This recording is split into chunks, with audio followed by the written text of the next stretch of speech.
تو اگر آپ میتھ آف انڈیپینڈنس کو اور دی گریٹ ٹریجڈی کو پڑھ لیں تو آپ کو پتا چلے گا کہ پاکستان دراصل جو ہے وہ کچھ سامراجی طاقتوں کی سازشوں سے توڑا گیا. اور ایک اور کام کرے, ایک نظریہ ضرورت کا بانی ایک جج تھا, اس کا نام تھا جسٹس منیر. اس کی بھی ایک کتاب ہے فرام جناح ٹو ضیاء. وہ جسٹس منیر 1962 میں ایوب خان کا وزیر قانون تھا. تو جسٹس منیر جو ہے انہوں نے یہ اپنی کتاب میں لکھا ہے کہ ایوب خان نے 1962 میں ان کو بلا کر یہ کہا کہ یہ بنگالیوں سے جان چھڑائیں. 1962 میں تو ایوب خان نے اس کو کہا کہ ان سے بات چیت کرو, یا ہمارے سے علیحدہ ہو جائیں یا ہمارے سے کنفیڈریشن کر لیں.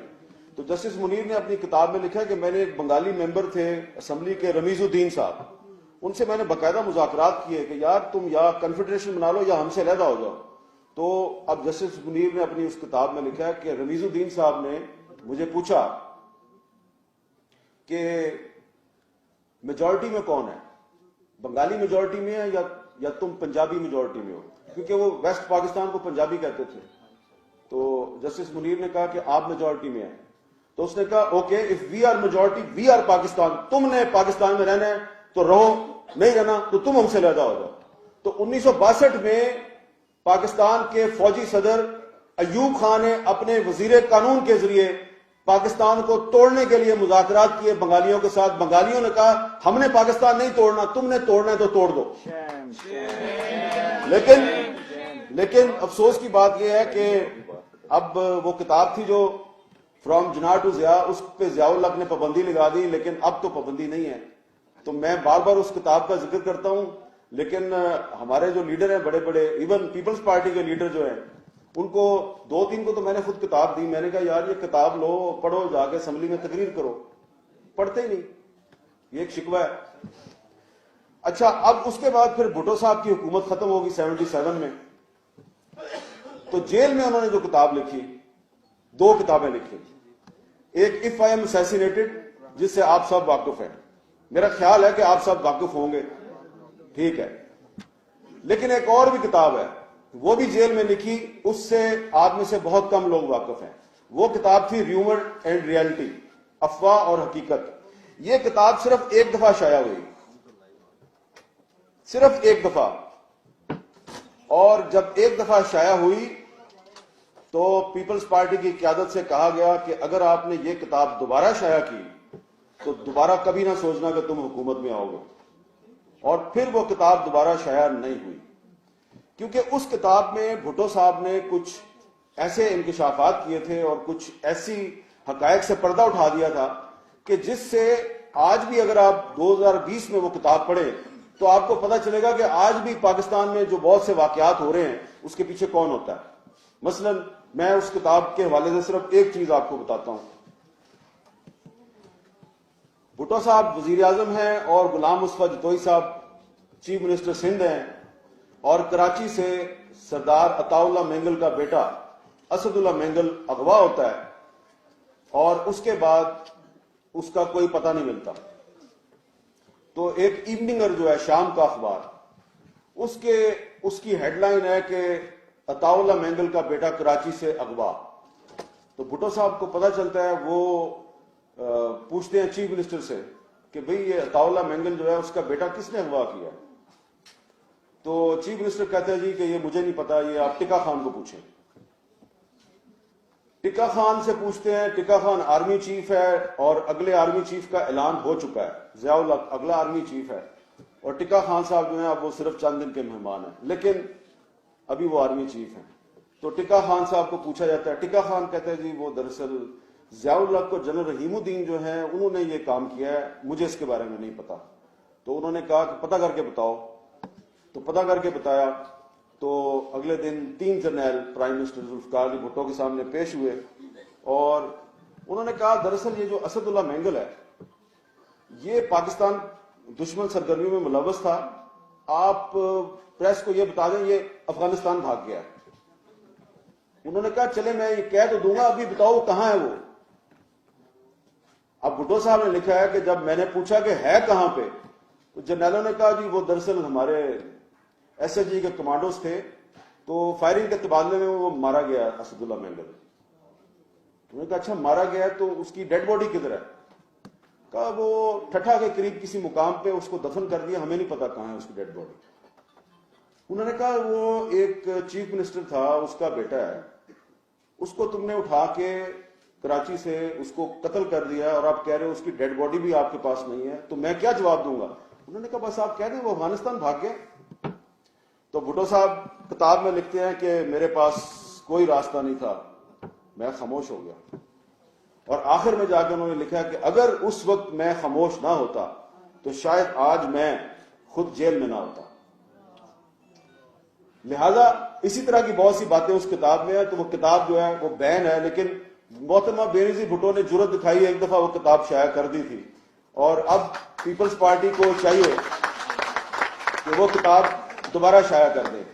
اسی طرح جو اس وقت دنیا میں جو حالات و واقعات پیش آ رہے ہیں, تو وہ جو بھٹو صاحب نے جیل سے خط لکھا تھا محترمہ بینظیر بھٹو کے نام, مائی ڈیئرسٹ ڈاٹر, وہ بھی خط جو ہے وہ پیپلز پارٹی کے کارکنوں کو ضرور پڑھنا چاہیے. اس سے آپ کو پتہ چلے گا کہ آپ کے لیڈر کا ویژن کیا تھا, اور آج آپ کی پارٹی میں جو لیڈر ہیں اللہ ان کو سلامت رکھے, تو پتہ چل جائے گا کہ دونوں کی ویژن میں فرق کتنا ہے. تو ویژن بڑھا سکتے ہیں آپ لوگ اگر آپ اپنے قائد ذوالفقار علی بھٹو کی کتابیں اور ان کی جو تقریریں ہیں ان کو پڑھ لیں, اور پھر اس کے ساتھ ہی ساتھ اس کے تسلسل میں محترمہ بینظیر بھٹو کی کتاب ڈاٹر آف دی ایسٹ, اور پھر ان کی شہادت کے بعد جو کتاب شائع ہوئی ہے ریکانسیلیشن, وہ بھی آپ کو پڑھنی چاہیے. لیکن وہ جو کتاب ہے ریکانسیلیشن, اس کتاب کو پڑھ کے مجھے تو یہ احساس ہوا کہ بینظیر بھٹو تو ریکانسیلیشن چاہتی تھیں, وہ تو چاہتی تھیں کہ پاکستان میں تمام ادارے جو ہیں وہ ایک پیج پہ آ جائیں, اور انہوں نے ریکانسیلیشن کے نام پہ ڈائلاگ بھی شروع کیا, لیکن ان کے ساتھ ڈائلاگ کے نام پہ دھوکہ کیا گیا اور ان کو شہید کر دیا گیا. اب اس کتاب میں جب آپ بہت سے چیپٹر جو ہیں ان کو غور سے پڑھیں گے تو یاسین آزاد صاحب آپ کو بھی بہت سے اپنے سوالات کا جواب مل جائے گا. یہ جو انہوں نے بات کی ہے, ہو سکتا ہے آپ میرے سے اتفاق نہ کریں, لیکن جب آپ اپنے قائد ذوالفقار علی بھٹو کی خوبیاں گنواتے ہیں تو آپ کو یہ بھی سوچنا چاہیے کہ وہ اس انجام سے دو چار کیوں ہوئے. ایک تو میں نے آپ کو خود بتا دیا, انہوں نے اپنی کتاب میں اپنی غلطی کا اعتراف کیا کہ اگر وہ عطا اللہ مینگل کے بیٹے کے اغوا اور پھر اس کے قتل پر وہ خاموش نہ رہتے تو پاکستان میں جمہوریت اتنی کمزور نہ ہوتی. ایک دوسری بات بھی ہے, اس کو میں ان کی غلطی کہوں گا, اس پہ بھی آپ لوگوں کو آج کے دور میں اس سے سبق سیکھنا چاہیے. اور وہ کیا غلطی تھی کہ انہوں نے جنرل ضیاء الحق کو 6 جرنیل بائی پاس کر کے آرمی چیف بنایا, اس کا نام 7ویں نمبر پہ تھا. آپ سوچیں ذرا. اور یہ پاکستان کی تاریخ ہے کہ جب بھی کسی وزیر اعظم نے سینئر جرنیل کی بجائے نمبر 3 یا نمبر 4 یا نمبر 5 سے بندہ اٹھایا اور اس کو آرمی چیف بنایا, تو اس نے اس کے نتیجے میں کوئی آپ کے ساتھ بھلا نہیں کیا. اس نے یا مارشل لا لگایا یا آپ کو بیک سٹیپ کیا یا جمہوریت کی کمر میں خنجر گھونپا. تو یہ کام پہلے ایوب خان نے کیا, وہ سینئر جرنیل نہیں تھا, نمبر 3 تھا, اور پھر اپنے آپ کو ایکسٹینشن دیتا رہا. پھر ایوب خان یحییٰ خان کو لے کے آیا, وہ بھی نمبر 3 پہ تھا, سینئر جرنیل نہیں تھا. تو ایوب خان کو اس یحییٰ خان نے دھوکہ دیا. صرف ٹکا خان تھا جو وہ گل حسن کے بعد جب آیا وہ سینئر 3 جرنیل تھا, اور بھٹو صاحب نے ٹکا خان کو میرٹ پر آرمی چیف لگایا اور ٹکا خان نے ان کے ساتھ وفا کی. تو جو آپ میرٹ پر جس جرنیل کو آپ آرمی چیف لگاتے ہیں وہ آپ کے ساتھ اور ملک کے ساتھ اور آئین کے ساتھ وفا کرتا ہے.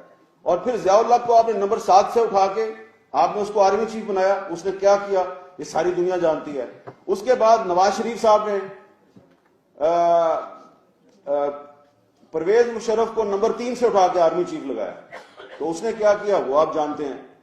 لہذا یہ آج جو بحث ہو رہی ہے کہ جناب ایکسٹینشن دینی چاہیے نہیں دینی چاہیے, آپ اسمبلی میں اگر آپ نے بحث کرنی ہے تو دیکھ لیں گے کل کون کیا بحث کرتا ہے. تو بحث یہ ہونی چاہیے کہ آپ ہسٹری نکال کے دیکھیں کہ اس کی ضرورت کیا ہے, آپ ایکسٹینشن کی ضرورت کیا ہے آپ کو. اور اگر آپ یہ بڑی ڈبیٹ کر لیں جی، آپ اسٹینڈنگ کمیٹی میں چلا گیا جی، آپ پارلیمنٹ میں 3-4 دن ڈبیٹ کر لیں، الٹیمیٹلی تو آپ نے وہی کرنا نا جس کا حکم دیا گیا ہے، اور وہ یہ حکم یہ دیا گیا ہے کہ آپ نے جنرل قمر جاوید باجوہ کو 3 سال کی ایکسٹینشن دینی ہے، اور وہ تو دینی ہے، ٹھیک ہے، حکم تو یہی ہے۔ اب چلیں، ہو سکتا ہے کہ جنرل قمر جاوید باجوہ صاحب جو ہیں وہ اس وقت جو ریجنل سیکورٹی سچویشن ہے اس میں وہ بڑی ضروری ہے جناب ان کو ایکسٹینشن دینی، تو آپ نے دے دی، لیکن اب تو آپ نے اس کو قانون بنا دیا، تو جب 3 سال پورے ہوں گے تو ہو سکتا ہے اس کے بعد کوئی آدمی کہ بھئی اس کو 3 سال کی اور ایکسٹینشن دے دو، چلیں اس کی جگہ پہ آپ کسی اور کو لے آتے ہیں، جب اس کے 3 سال پورے ہوں گے تو پھر وہ لابنگ کرے گا کہ مجھے 3 سال اور دو، تو اب آپ ایک مستقل راستہ کھول رہے ہیں کہ جب بھی کسی آرمی چیف کی مدت ملازمت کے 3 سال پورے ہوں گے تو کیونکہ قانون میں موجود ہے، وزیر اعظم صاحب کے پاس اختیار ہے، تو لابنگ کرے گا، ادھر جائے گا ادھر جائے گا، اور جو اس کے دوست ہوں گے وہ بھی لابنگ کریں گے، تو آپ ایک مستقل راستہ کھول رہے ہیں۔ جو 1973 کا آئین ہے اس کا جو آرٹیکل 243 ہے اس میں ری اپوائنٹمنٹ یا اس میں ایکسٹینشن کا کوئی ذکر نہیں ہے، لہٰذا یہ پاکستان تحریک انصاف، مسلم لیگ نون اور پاکستان پیپلز پارٹی، یہ 3 بڑی پارٹیاں ہیں، ان کو فیصلہ کرنا ہے، کرنا تو آپ نے وہی ہے جو آپ کو کہا گیا ہے، لیکن ہماری جو مؤدبانہ گزارش اور عاجزانہ رائے ہے وہ یہ ہے کہ آپ ایسا کام نہ کریں کہ آنے والے وقت میں ہر 3 سال کے بعد سازشوں کا دروازہ کھل جائے۔ تو اگر آپ چاہتے ہیں کہ پاکستان میں جمہوریت مضبوط ہو تو اس جمہوریت کو مضبوط کرنے کے لیے آپ کو اداروں کو مضبوط بنانا ہے، یہ ایسے کام نہ کریں کہ جس سے دنیا کو تاثر ملے کہ پاکستان میں ادارے مضبوط نہیں ہیں، کوئی ایک شخص مضبوط ہوتا ہے، اور ایک شخص جو ہے جب اس کا ٹینیور ختم ہو جاتا ہے تو ادارہ جو ہے وہ بے ہتھن ہو جاتا ہے کہ ہن میں کی کرا۔ وہی میں سمجھتا ہوں کہ پاکستان کے ادارے بہت مضبوط ہیں، پاکستان کی فوج میں بڑے قابل جرنیل ہیں، اگر ایک جرنیل جائے گا تو 10 جرنیل اس کی جگہ پہ آرمی چیف بن سکتے ہیں۔ تو اگر ایک 2008 کی جو اسمبلی تھی اس میں ایک وزیر اعظم تھا یوسف رضا گیلانی، ڈسکوالیفائی کیا نا سپریم کورٹ نے، اس کی جگہ پرویز اشرف آ گیا، تو ایسا تو نہیں ہوا کہ گیلانی صاحب گئے تو اسمبلی نہیں چل سکتی، حکومت نہیں چل سکتی، پرویز اشرف آ گیا نا، اسمبلی چلی۔ پھر 2013 کی اسمبلی آئی، نواز شریف کو سپریم کورٹ نے ڈسکوالیفائی کیا، اس کی جگہ شاہد خاقان عباسی آ گیا، ادارہ چل رہا ہے۔ تو باقی ادارے بھی جو ہیں اگر ایک بندے کا ٹینیور ختم ہو گیا تو دوسرا بندہ آئے نا، ادارے کو چلنا چاہیے۔ گل سمجھ آ گئی؟ بہت بہت شکریہ۔